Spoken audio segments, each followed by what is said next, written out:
బులెటిన్లో డీటెయిల్స్ చూద్దాం. Breaking news చూస్తున్నాం. ఉత్తర తెలంగాణ అభివృద్ధికి నేడు కీలక ఘట్టం ఆవిష్కృతం కానుంది. ఉమ్మడి ఆదిలాబాద్ జిల్లాలో సీఎం రేవంత్ రెడ్డి సుడిగాలి పర్యటన చేపట్టనున్నారు. ప్రాజెక్టుల ప్రారంభోత్సవాలతో పాటు భారీ బహిరంగ సభ ద్వారా ప్రజలను ఉద్దేశించి సీఎం ప్రసంగించనున్నారు. జైనాథ్ మండలం వద్ద ఉన్న చెనాక కొరాటా బ్యారేజ్ దగ్గరకు చేరుకుంటారు. ఎంతో కాలంగా ఎదురుచూస్తున్న ఈ బ్యారేజ్ నుంచి సాగునీటిని విడుదల చేసి రైతులకు అంకితం చేయనున్నారు. వేలాది ఎకరాలకు నీరందించే ఈ ప్రాజెక్టు జిల్లా రైతాంగానికి వరప్రదాయిని కానుంది.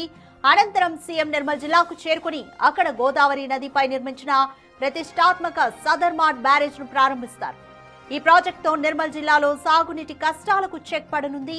ప్రాజెక్టుల ప్రారంభోత్సవాల అనంతరం సీఎం రేవంత్ రెడ్డి భారీ బహిరంగ సభలో పాల్గొంటారు. ఈ సందర్భంగా అభివృద్ధి పనులపై కీలక ప్రకటనలు చేసే అవకాశం ఉంది.